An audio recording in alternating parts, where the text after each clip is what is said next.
네, 오늘은 마태복음에 대해서 함께 살펴보고자 합니다. 소재 제목으로는 유대인들에게 예수가 메시아임을 보여주다. 네. 유대교와 기독교는 공통점이 많습니다. 둘 다 중동 팔레스타인 지방에서 시작되었고 유대인들로부터 시작되었습니다. 두 종교 모두 여호와 하나님을 믿고 구약 성경을 믿으며 자신들을 하나님의 선택받은 백성이라고 믿습니다.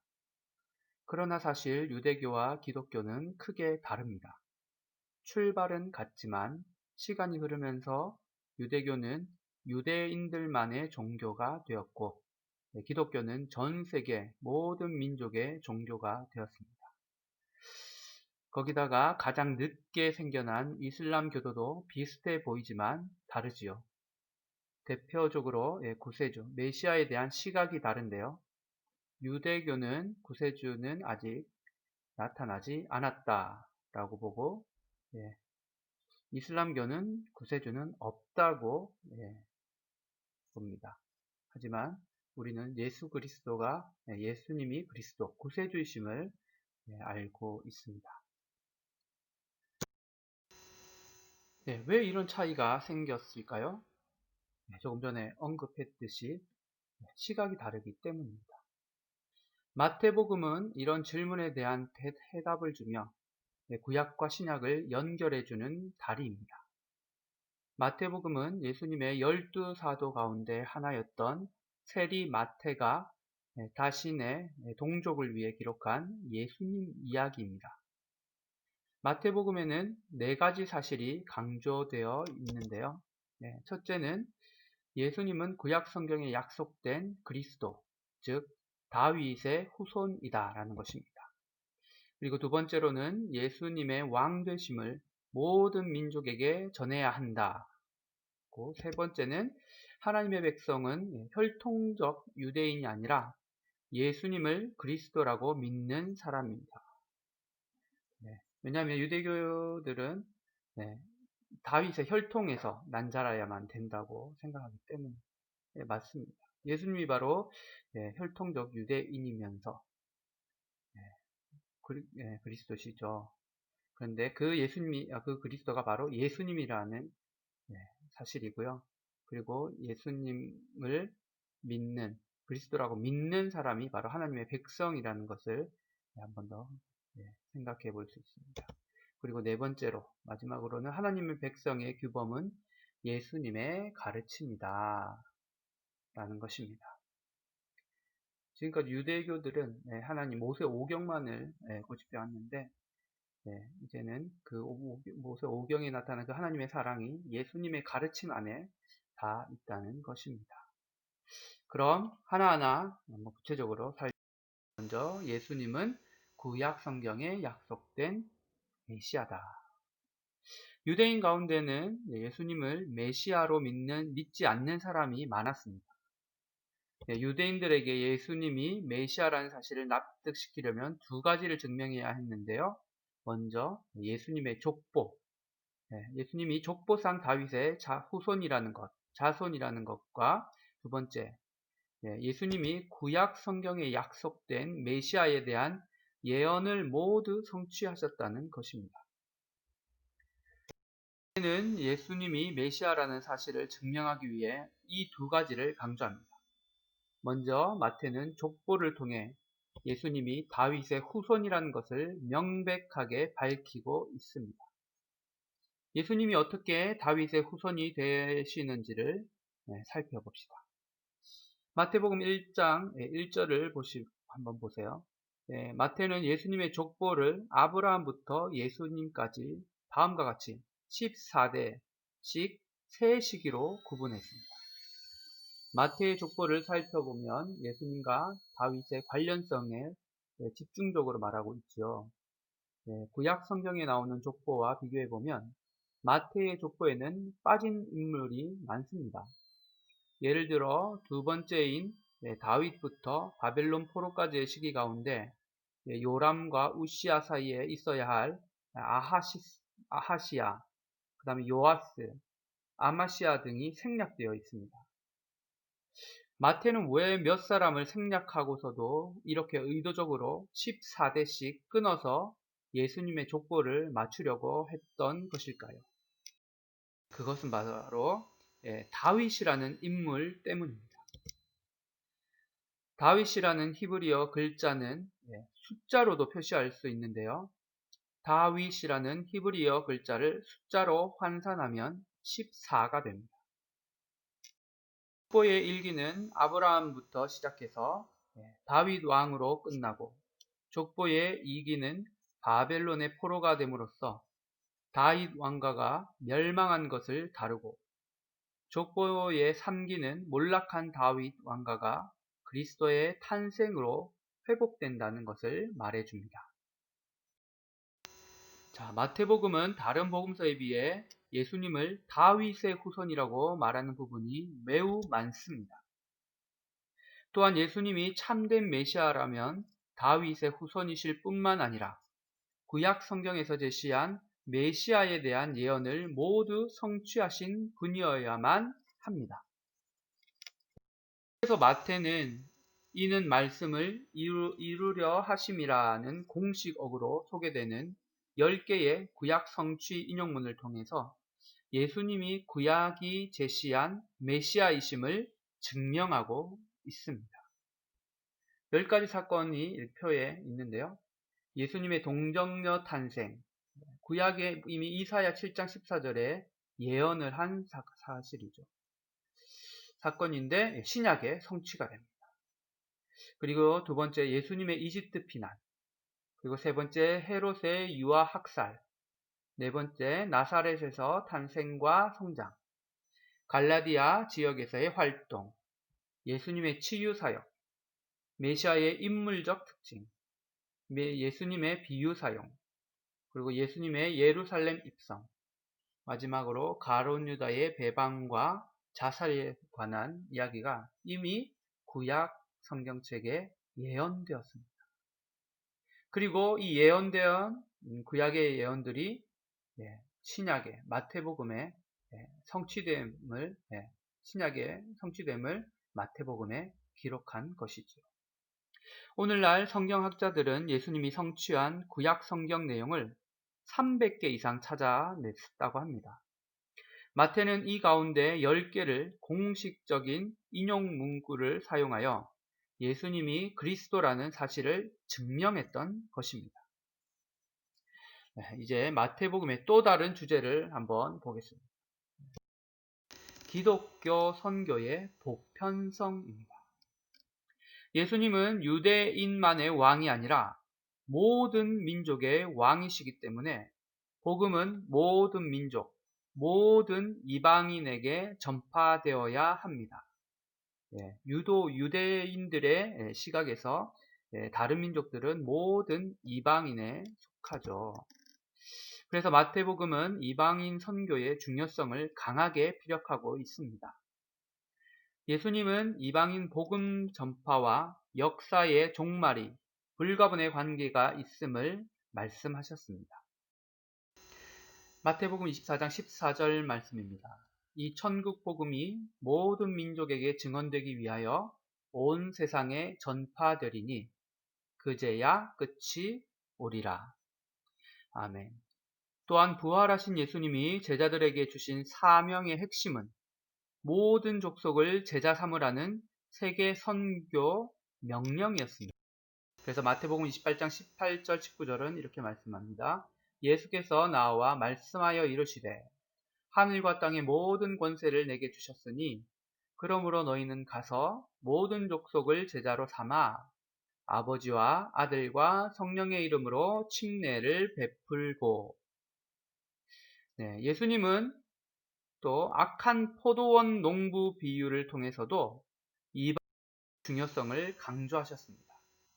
그러므로 내가 너희에게 이르노니 하나님의 나라를 너희는 빼앗기고 그 나라의 열매 맺는 백성이 받으리라. 이것은 구원이 유대인에게서 이방인에게로 옮겨간다는 뜻입니다. 조금 어렵죠? 하지만 이 통독을 통해서 조금씩 이해하게 되실 것입니다. 네, 예수님이 로마인 백부장과 가나안 여인의 믿음을 칭찬해 주시는 사건이 있는데요. 이 사건은 앞으로 이방인 선교 시대가 열릴 것에 대한 예고입니다. 네, 마태가 예수님을 아브라함의 자손으로 소개한 것은 이방인 선교를 염두에 둔 것입니다. 예수님의 제자들의 동족인 유대인들은 예수님을 믿지 않았지만 로마인 백부장, 그리고 가나안 여인, 유대 사람이 아닌 다른 민족의 사람들을 통해서 예수님께 나아가는 것을 확인한 사건들이죠. 예수님은 제자들에게 모든 민족을 제자 삼으라고 마태복음 28장 19절에 말씀하심으로써 아브라함에게 주신 복을 모든 백성에게 나누어 주시려는 것입니다. 예수님의 족보에 속한 이방 여인 다말, 라합, 룻, 우리아의 아내도 앞으로 예수님을 믿고 구원받을 수많은 이방인에 대한 모델입니다. 그런데 마태복음에는 유대 민족주의적인 구절이 많이 나오죠. 예를 들면 이런 것입니다. 예수께서 이 12를 내보내시며 명하여 이르시되 이방인의 길로도 가지 말고 사마리아인을 인해 고을에도 들어가지 말고 오히려 이스라엘 집에 잃어버린 양에게로 가라. 이 말씀은 유대 민족주의적인 선교관을 피력한 것이 아니라 하나님 구속사의 선교 순서를 보여주는 것입니다. 선교의 순서. 하나님은 모든 민족을 구원하기로 계획하셨을 때 먼저는 유대인에게 그리고 순차적으로 이방인에게라는 순서를 정하셨습니다. 로마서 1장 16절은 이렇게 말씀하십니다. 내가 복음을 부끄러워하지 아니하노니 이 복음은 모든 믿는 자에게 구원을 주시는 하나님의 능력이 됨이라. 먼저는 유대인에게요, 그리고 헬라인에게로다. 예수님은 공생의 기간에 유대 중심적인 선교를 하셨지만 부활 이후에는 제자들로 하여금 모든 민족에게 복음을 전하라고 말씀하셨습니다. 구약 시대에는 이스라엘 민족 자체가 교회였습니다. 그러나 예수님이 오신 이후에는 모든 민족 가운데서 예수님을 하나님의 아들로 고백하는 사람들로 교회는 이루어집니다. 유대교와 기독교는 여호와 하나님을 하나님으로 믿고 구약 성경을 하나님의 말씀으로 믿는다는 것에서는 동일하지만 누가 참된 메시아인가에서 결정적인 차이가 납니다. 유대인들은 아직도 구약 성경에서 예언된 메시아가 오지 않았다고 믿고 기독교는 구약 성경에서 예언된 메시아가 이미 역사 속에 오셨음을 믿지요. 바로 기독교는 예수님이 구약 성경에서 약속된 메시아이시며 다윗의 후손인 동시에 여호와 하나님의 아들이시며 여호와 하나님과 동등한 하나님이라는 사실을 믿는 것입니다. 그래서 예수님은 주는 그리스도시요 살아계신 하나님의 아들이라고 고백한 베드로의 신앙 고백 위에 교회를 세우셨습니다. 즉 교회는 예수님을 그리스도시고 살아계신 하나님의 아들이라고 고백한 사람들로 구성된 공동체입니다. 우리는 예수님을 그리스도라고 고백함으로 참된 교회의 일원이 되었습니다. 그래서 우리가 예배 때마다 함께 찬양하죠. 예수는 그리스도, 예수는 주.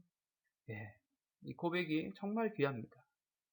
자, 그렇다면 이제 어떻게 살아야 할까요? 마태복음은 성도들의 삶의 지침서이기도 합니다. 교회의 교과서, 바로 참된 이스라엘인 교회, 즉 성도의 삶은 어떠해야 할까요? 무엇이 그 지침이 될 수 있을까요?